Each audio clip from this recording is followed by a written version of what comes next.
Hello guys, welcome to our channel. This is Teja. ప్రస్తుతం మనతో పాటు సీనియర్ జర్నలిస్ట్ జగదేవ్ గారు. నమస్తే సార్. నమస్తే. సో సునీత వైఎస్ వివేకానంద రెడ్డి గారి కూతురు. సో రీసెంట్గా ఆమెకి కొన్ని బెదిరింపు కాల్స్ అయితే రావడం జరుగుతుందంట. ఆమె పోలీసులకు కూడా ఫిర్యాదు చేయడం జరిగింది. సో ఆ కాల్స్ ఎవరి దగ్గర నుంచి వచ్చే అవకాశం ఉంటుంది? ఈ మధ్యకాలంలో సోషల్ మీడియాలో బాగా వైరల్ అవుతున్న అంశం ఏంటంటే, వైఎస్ గారి కుటుంబం రెండుగా చీలిపోయింది, వీళ్ళ మీద వాళ్ళు వాళ్ళ మీద వీళ్ళు రోడ్డెక్కిపోయారు అన్నట్టుగా కొన్ని వార్తలు వస్తున్నాయి. రెండు కాదు, మూడుగా చీలిపోయినాయి అనొచ్చా?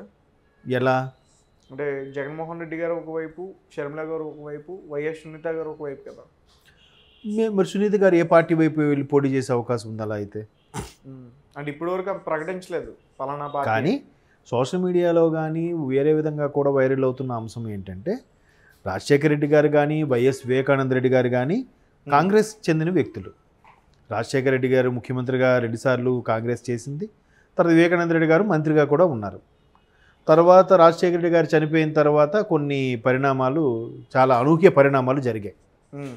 ఆ తర్వాత వివేకానంద రెడ్డి గారు జగన్మోహన్ రెడ్డి గారిని కలవడము, చాలా గ్యాప్ తర్వాత కాంగ్రెస్లోనే ఉంటూనే, ఈయన కాంగ్రెస్ నుంచి బయటకు వచ్చేసినా కూడా వివేకానంద రెడ్డి గారు కాంగ్రెస్లో ఉంటూనే జగన్మోహన్ రెడ్డి గారిని కలవడం, అది అప్పట్లో పెద్ద చర్చనీయాంశం అయింది. ఇది అప్పుడు వివేకానంద రెడ్డి గారు జగన్మోహన్ రెడ్డి గారు కాంగ్రెస్ బయటకు వచ్చాక ఆయన మంత్రిగా ఉన్నప్పుడు కూడా ఇంటికి వెళ్ళి కలిసినప్పుడు కూడా అప్పుడు మీడియాలో చాలా చర్చనీయాంశంగా జరిగాయి. 2013 ఆ టైంలో, 12-13 టైంలో. సో అప్పుడు జగన్ వర్గీయులు వివేకానంద రెడ్డి గారు జగన్ ఇంటికి రావడం ఖండించడం, అక్కడ బాహాబాహిగా ఒకరికొకరు తోపులాట జరగడం అయినప్పుడు వివేకానంద రెడ్డి గారు మేసం మేలేయడము అప్పట్లో మీడియాలో పెద్ద అంశం అయింది. సంథింగ్ అంటే, మీరు అబ్బాయిని వదిలేసి ఇంకా కాంగ్రెస్లో కొనసాగుతున్నారేంటి అనే విధంగా జగన్ వర్గీయులు.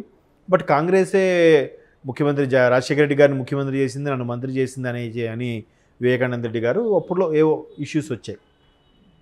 ఆ తర్వాత వివేకానంద రెడ్డి గారు తెలిసిందే 2018 లాస్ట్లో 19లోనో చనిపోయారు కదా, ఎలక్షన్స్ ముందు. చనిపోయిన తర్వాత చనిపోయిన కూడా రకరకాల కథనాలు వినిపించాయి. హత్య చేయబడ్డారు వాస్తవానికి, కానీ బాత్రూంలో కాలు జారిపడ్డారని, స్ట్రోక్ వచ్చిందని ఏవో రకరకాల వార్తలు విన్నాం.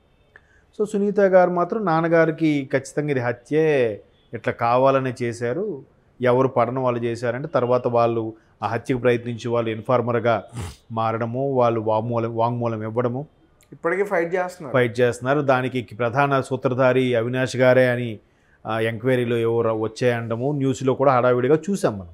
బట్ ఆయన అరెస్ట్ చేస్తారా చేయరా అని మరి ప్రూవ్ అయితే అవ్వలేదు. ఇంకా అవినాష్ రెడ్డి గారని ఆరోపణలు ఎదుర్కొంటున్నారు. ఇంకా అయితే సునీత గారు ఇప్పుడు అవినాష్ రెడ్డి గారు కడప ఎంపీగా పోటీ చేస్తే సునీత గారు కడప ఎంపీగా పోటీ చేసే అవకాశం ఉంది ఆయనకు పోటీగా అన్నట్టుగా ఒక వార్తలు ఉన్నాయి. మరోవైపు పులివెందుల నుంచి జగన్మోహన్ రెడ్డి గారు పోటీ చేస్తే అదే పులివెందుల నుంచి షర్మిల గారికి పోటీ చేసే అవకాశం ఉందని వార్తలు వినిపిస్తున్నాయి.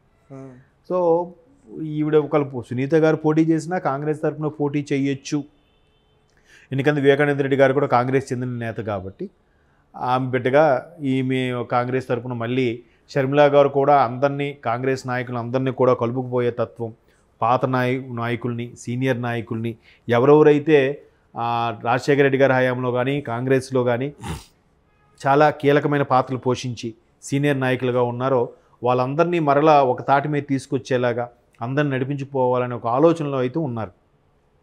దానికోసం ఆవిడ అందరినీ కలుస్తున్నారు, రిక్వెస్ట్ చేస్తున్నారు, పార్టీలోకి ఆహ్వానిస్తున్నారు. ఈవెన్ ఉండవల్లి అరుణ్ గారు లాంటి వాళ్ళు కూడా ఇప్పుడు రాజకీయాలకు దూరంగా ఉంటున్నా అటువంటి వ్యక్తిని కూడా ఆహ్వానిస్తున్నారు. ఉండవల్లి అరుణ్ గారు కాంగ్రెస్ వ్యక్తి అయినా ఇప్పుడు రాజకీయాలకి దూరంగా ఉంటున్నారు. బట్ ఆయన కూడా మళ్ళీ పార్టీలకు ఆహ్వానించి కేవీపీ రామచంద్ర గారు సలహాలు సూచనల మీద నడుస్తున్నారని కూడా కొన్ని వార్తలు వస్తున్నాయి. సో ఈ నేపథ్యం షర్మిల గారు కూడా మళ్ళీ సునీత గారిని పోయి కలిసి కాంగ్రెస్ తరఫున పోటీ చేయమని అడిగే అవకాశం ఉందని కూడా వార్తలు వినిపిస్తున్నాయి.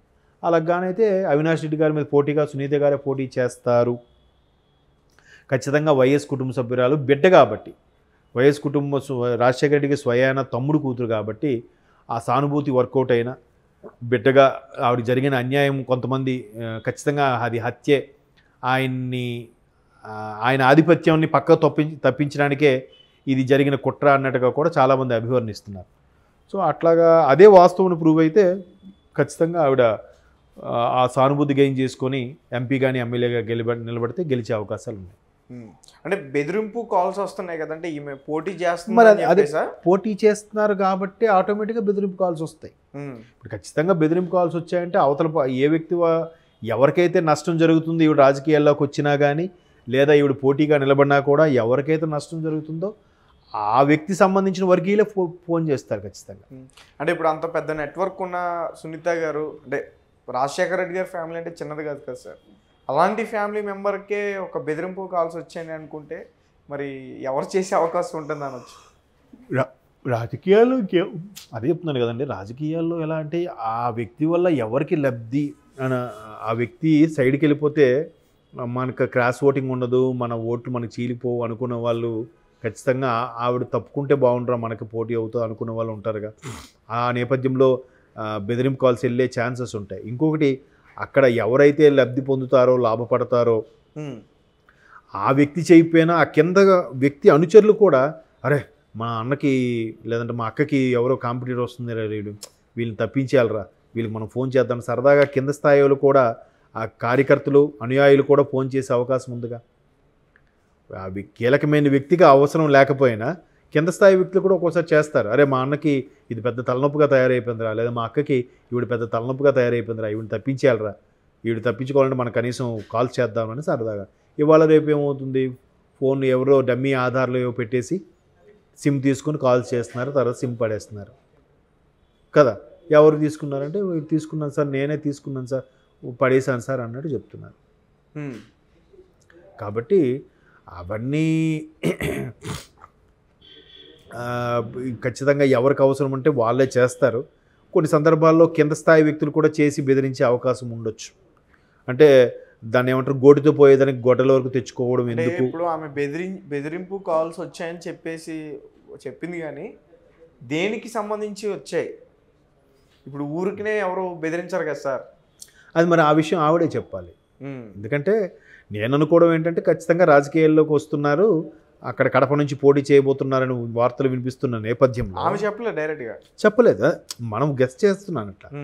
ఆవిడ చెప్పలేదు కాబట్టి మరి ఆవిడ ఏమని బెదిరింపు కాల్సి వచ్చాయి, పోటీ నుంచి తప్పుకోమని వచ్చాయా, లేదా మీ దగ్గర ఉన్న సాక్ష్యాలు వాళ్ళ తండ్రి గారి హత్యకు సంబంధించిన సాక్ష్యాలు ఏమి ఉంటే అవి తిరిగి ఇచ్చేయమని వచ్చాయా, దేని గురించి విత్డ్రా చేసుకోమని వచ్చాయా, రకరకాల యాంగిల్స్ కదా. ఇది ఏదైనా కానీ ఓవరాల్గా మళ్ళీ అక్కడే కదండి, పరపతి డబ్బే.